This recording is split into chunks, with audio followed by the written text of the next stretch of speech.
Selamat pagi semuanya. Perkenalkan, nama saya Anis Nobari Siombing dengan NIM A1A223030.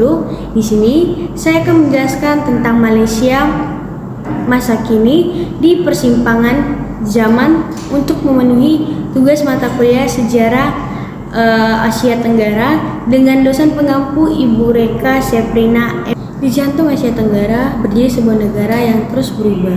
Inilah Malaysia, sebuah negeri yang membentang dari semenanjung Melayu hingga ke hutan hujan Borneo. Negara multibudaya dan modern, namun tetap bertahan dengan identitas lama. Inilah kisah Malaysia di masa sekarang, sebuah negara yang berada di persimpangan zaman. Negara ini terletak di Asia Tenggara yang wilayahnya terbagi ke dalam dua bagian, antara lain di semenanjung Malaysia, di mana 40% wilayah negaranya berada di sini.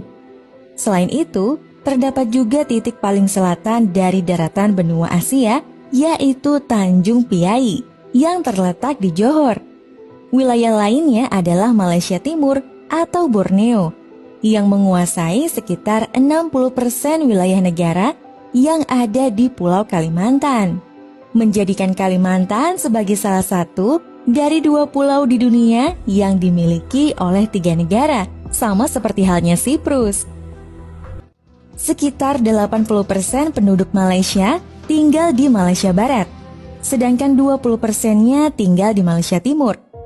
Negara ini juga memiliki lebih dari 878 pulau di lepas pantainya.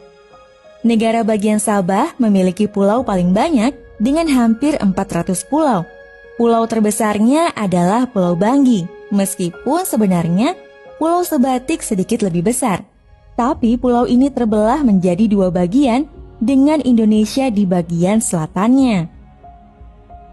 Malaysia juga memiliki sedikit perselisihan dengan Filipina di wilayah timur. Sengketa Sabah atau juga dikenal dengan sengketa Borneo Utara Britania, sengketa wilayah antara Malaysia dan Filipina atas sebagian besar bagian timur wilayah negara bagian Sabah. Tapi kita nggak akan ngebahas lebih jauh masalah ini. Dengan luas wilayah Malaysia mencapai 329.847 km persegi, Malaysia terbagi menjadi 13 negara bagian dan 3 wilayah federal, antara lain Putrajaya, Labuan, dan ibu kota negaranya yaitu Kuala Lumpur. Secara resmi, Malaysia tidak memindahkan ibu kotanya, namun negeri jiran memutuskan untuk memindahkan pemerintahan dari Kuala Lumpur ke sebuah kota yang berjarak 25 km dengan nama Putrajaya. Langkah ini diambil pada tahun 1995 dan pemindahan seluruhnya dilakukan pada 1999. Pada waktu itu, alasan pemindahan ini adalah semakin macetnya kota Kuala Lumpur, mengingat kota ini sebagai pusat pertumbuhan ekonomi dari Malaysia. Malaysia terletak di Laut Cina Selatan, dan pada dasarnya setiap negara yang berada di wilayah ini seperti Tiongkok, Vietnam, Filipina, dan Brunei Darussalam menginginkan bagian dari sekumpulan pulau yang disebut Kepulauan Spratly. Sampai hari ini, Malaysia telah mengklaim sekitar 11 pulau, dan yang paling terkenal adalah Pulau Layang-Layang, Pulau Sipadan, Pulau Langkawi, Pulau Tioman, dan Pulau Perhentian. Beberapa tahun terakhir, politik Malaysia melewati masa yang penuh gejolak. Pemerintah tumbang dan rakyat menyaksikan pergantian Perdana Menteri lebih cepat dari biasanya. Namun, Malaysia terus mencoba menata kembali rumahnya. Di bawah kepemimpinan Perdana Menteri Anwar Ibrahim dan pemerintah Persatuan Malaysia memasuki babak baru.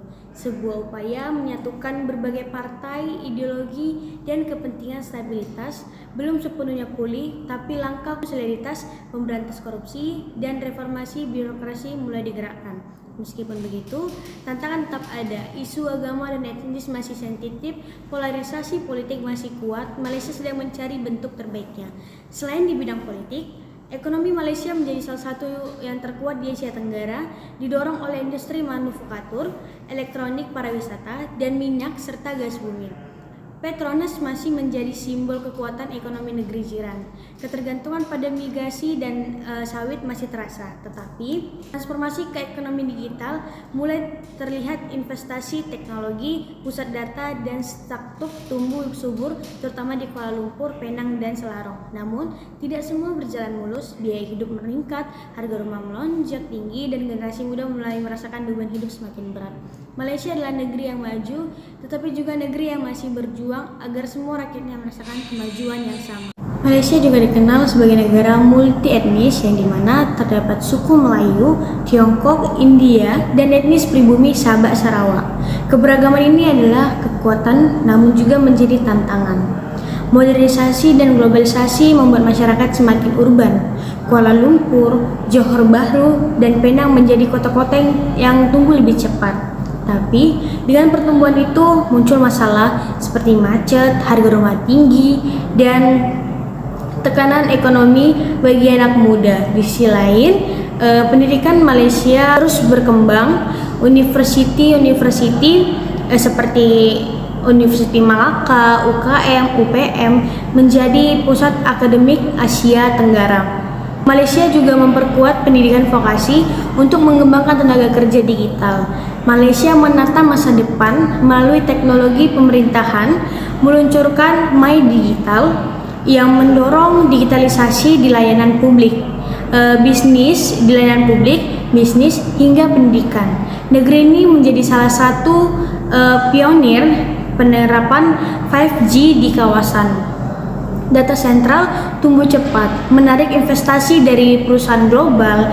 Malaysia bergerak menuju masyarakat digital penuh. Selain itu, dalam geopolitik, Malaysia memiliki jalan tengah, tidak condong sepenuhnya ke barat, tidak juga condong sepenuhnya ke Tiongkok.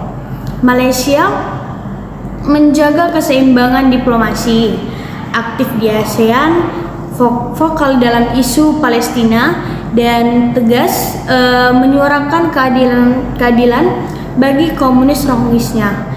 Ekonomi Malaysia terus tumbuh dengan banyak negara seperti Jepang, Korea Selatan, Arab Saudi, Amerika Serikat, dan tentu Tiongkok sebagai mitra besar perdagangan.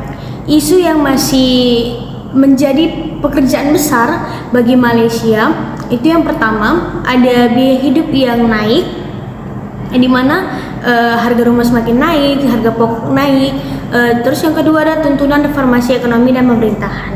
Yang ketiga ada isu integrasi etnis dan identitas nasional. Dan yang keempat bencana banjir dan perubahan iklim. Malaysia kuat, tetapi negeri ini harus terus beradaptasi dengan tantangan zaman.